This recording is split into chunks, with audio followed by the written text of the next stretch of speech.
A massive python coiled itself around a pregnant she-wolf. But watch what the wolf did at the last moment. Across the lifeless slopes of the Misty Ridge foothills in the heart of the Rocky Mountains, two wolves moved slowly. The old alpha, named Gray, with thick silver fur weathered by harsh winters, walked beside a young but resilient she-wolf, Noira. For 3 days they had been searching for water among dry streambeds and sparse spruce groves. Where the heat grew more relentless with each passing day, their paws were torn by sharp stones, claws worn down to the quick, and their breathing was heavy and ragged. Gray, despite his exhaustion, kept pace, not out of pride, but out of duty. Noira walked close beside him, listening to his every step, ears twitching at the slightest rustle. The clearing ahead looked like an ashen cauldron, parched earth, scorched grass, and only stones and roots clinging to life.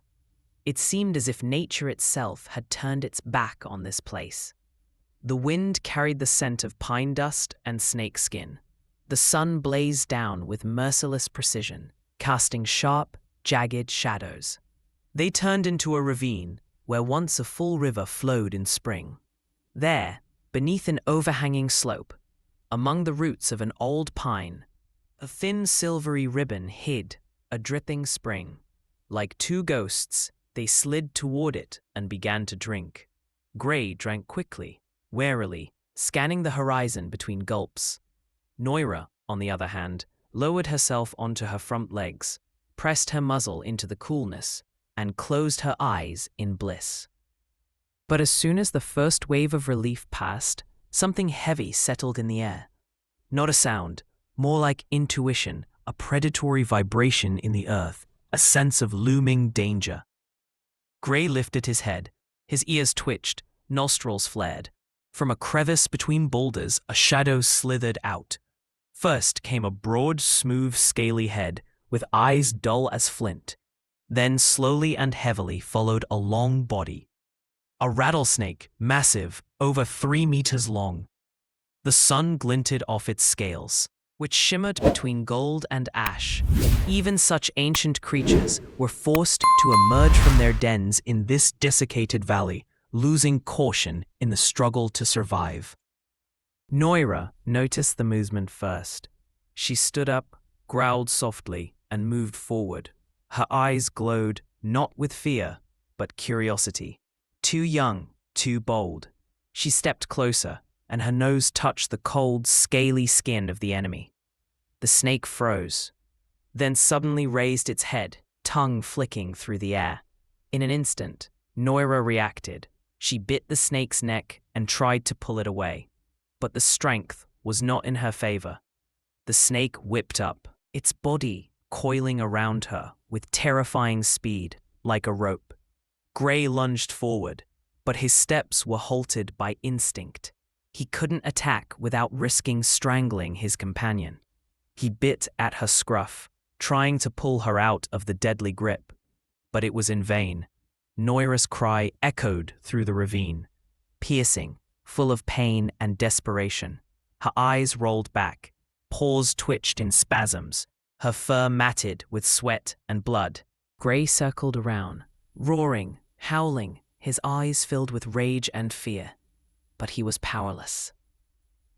Everything in him screamed to fight, but his mind told him he was helpless. Meanwhile, on the other side of the ridge, a park ranger jeep crawled along a gravel road.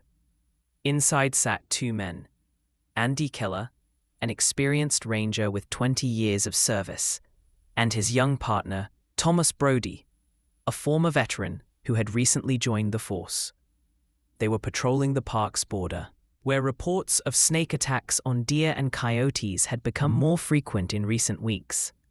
When the wolf's roar echoed across the slopes, they exchanged a glance. "That's not a territorial call. That's a scream," Thomas said, gripping the wheel. "That's the alpha." "That means something serious," Andy replied. They turned off the path, maneuvering between boulders and shrubs. A few minutes later, when they reached the crevice, both men froze.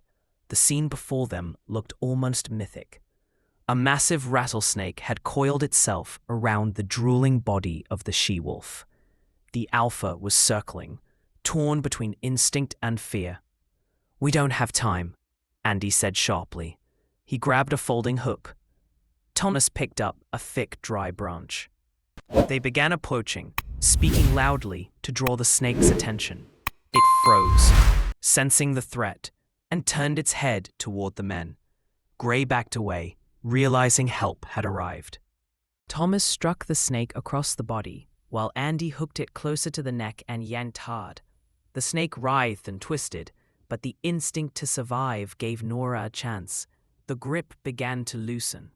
After dozens of agonizing seconds, the snake released its prey and slithered off into the underbrush.